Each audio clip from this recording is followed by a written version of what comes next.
Okay, so reported crimes committed in New South Wales, 95 to 20. So the data set is from Boxer and it's showing monthly data from 95 to 2020. So one piece of data per row per month.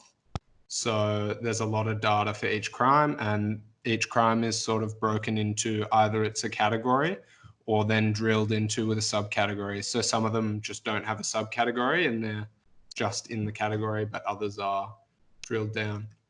So the data is laid out like this, as I said. And then we'll move down to my analysis. This is just where I was getting my head around the data. And so down here, my initial step was to sum all of them by offense category. So summing the subcategories into their main category just to get a good layout of what are the most kind of populous reported crimes by the police. So obviously it's not crimes in general, because if you don't get caught, you're not here. So it's sort of caught and reported.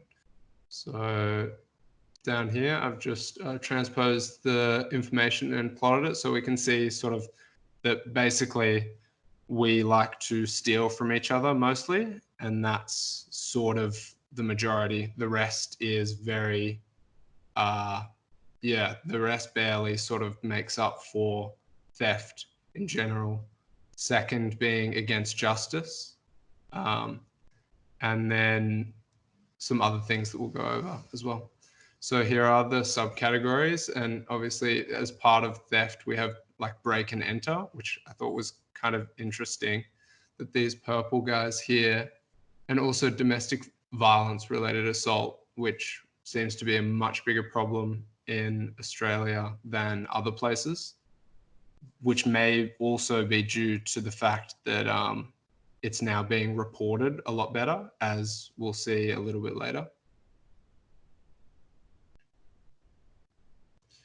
So down here, this was to just get sort of my head around the trends from 95 to now. And we can see that during the 90s, which was sort of like the crime boom in the West, especially in the US as well, there was just a lot of theft.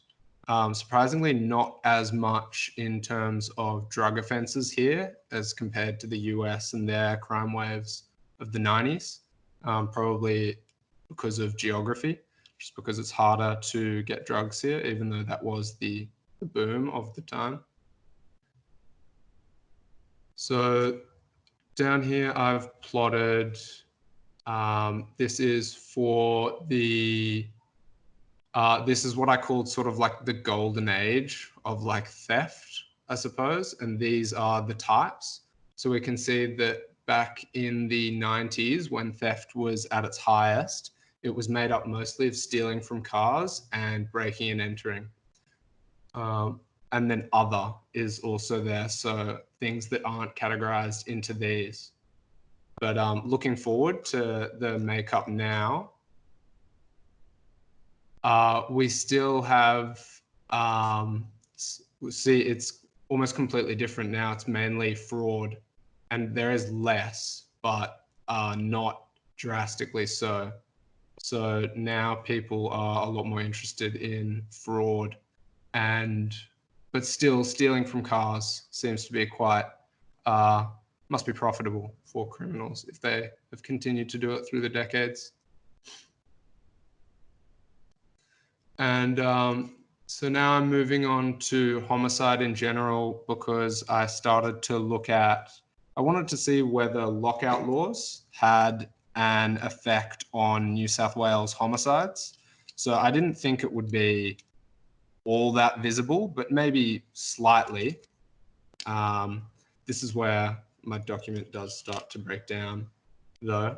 So from this was just to see in general, what is the trend along the data? So you can see that homicide in general, after that sort of 90s crime boom, is generally dropping. And then I start to wrap it up.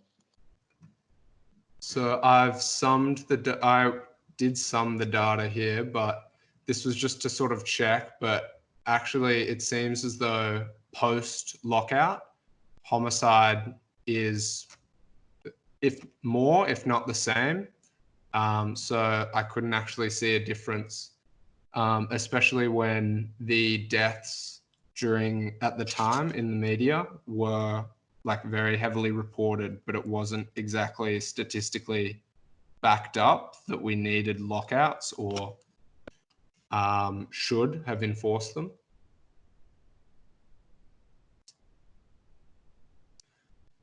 So this is the kind of scary bit of Australia, where we're having quite a lot of domestic violence and assault just in general. These are the graphs. So this is post-lockout, and this is, oh no, these are just different date periods. But yeah, this is where the document just breaks down completely. I went into getting these guys together and summing this data just for a better look.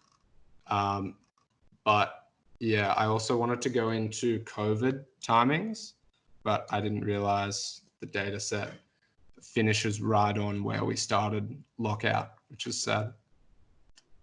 But yeah, sadly, that's all I have right now. Okay, cool. Well, I'll have a look at the what the other document when you get that. That's some really interesting data. I think there's some fascinating things in there to look at, like the periodic nature of assault. Can you just go back to the graphs a second? Oh, whatever, you're gone. Yeah, the periodic nature of assault was really interesting. Some of the early graphs had blank bits at the edges, and I was trying to work out whether they were very small numbers or whether they were just blank bits. Blank bits. This one here? Yeah. Oh, these? Yeah. Oh, that's one. That looks like it's a single grouped bar, but with one group of bars or something like that. That's fine. I don't know. There's some really interesting trends in there. I think my guess is that if you were to kind of do this again, maybe just sort of picking one of the two things, just so you have the time to go into it in the detail that you want to, because there's some amazing things in there. Like, what's that blue line that just appears from nowhere and then becomes kind of dominant as the type of crime? This is yeah, I had a graph on this as well. So this is transport regulatory offences. So as transporting goods has become more and more popular over the years, just because we have increased our transport needs, like trucking, just travel in general. So it's likely that crime has maybe not increased as a percentage of transport sort of instances, but more just transport instances has increased. But yeah, I needed some additional data to kind of show that rather than just say it. Yeah. Okay, and there's a bunch of interesting stuff in here. Like I think the thefts from cars is fascinating because nobody steals from cars as a job. Like people nick your CDs from your passenger seat because they want to buy some heroin.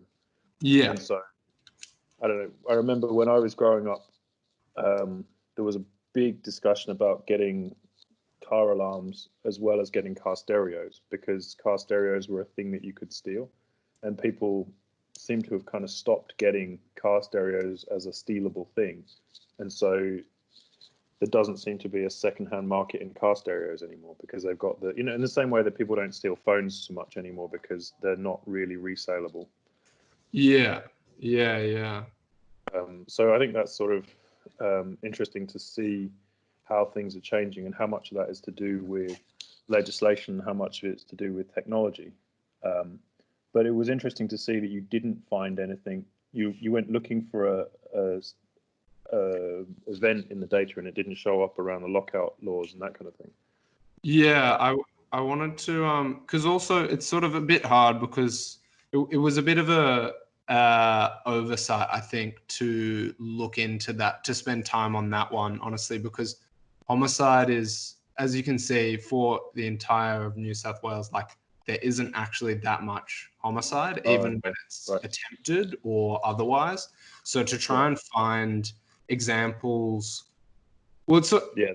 that is kind of a good point though, because it was such a cluster sort of, it was such a big issue at the time over a handful of deaths over Yeah. years. But it's So also kind of a mature response to look for data, look for evidence, and say, okay, it's not there. You haven't been seduced into thinking that it's yeah, I thought it was, because it is interesting, and it would have been quite interesting to show sort of how, because as you can see, the data is not very differently shaped. I did have sums here, which they were quite similar, the 2 years. So it would have been awesome to grab some, what is it, the data of population of Sydney during those sort of nights during those years of the lockouts, yeah, to see that yeah, if homicide normalized. per capita actually increased. Yeah, Because if homicide hasn't gone down but people out have gone down, you've kind of increased the rate yeah, of murder per capita, which yeah. Well, that definitely happened with domestic violence. Well, apparently it happened with domestic yeah, violence because if you can't go yeah. out, beat up people in the streets, you stay at home and beat up people at home. Yeah, I think for people doing this class next year, it'd be really cool to grab the updated one that comes out next year and do all Oh yeah, these that would be kinds of things on the COVID period. I think that will be like a gold mine. okay. Awesome.